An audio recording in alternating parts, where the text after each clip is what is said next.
My name is Dixon Gillette, and let's continue our tutorial on Microsoft Flight Simulator 10. Alright, we're going to talk about climbing. Airplanes will essentially climb when their thrust factor essentially exceeds a given weight and an angle of attack of the wings. During a steady state climb, the aircraft only climbs because its thrust vector is outweighing its particular weight and angle of attack vectors. When you're actually in a climb, an aircraft's lift is slightly less than its weight. However, that thrust is producing so much thrust speed that it's essentially overcoming the weight factor. It's kind of similar to a child pulling a sled up a hill. An aircraft, however, will be able to maintain its climb as long as its thrust outweighs its weight and drag forces.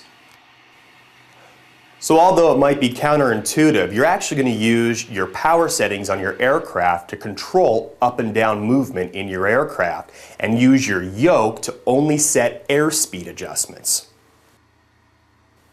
Of course, these concepts come into play when it's time to set your aircraft down on the runway. Here, you're not only going to use your yoke to point your aircraft at the desired target on the runway, but you're going to use your throttle settings to adjust your altitude and maintain a stabilized approach straight down to the runway.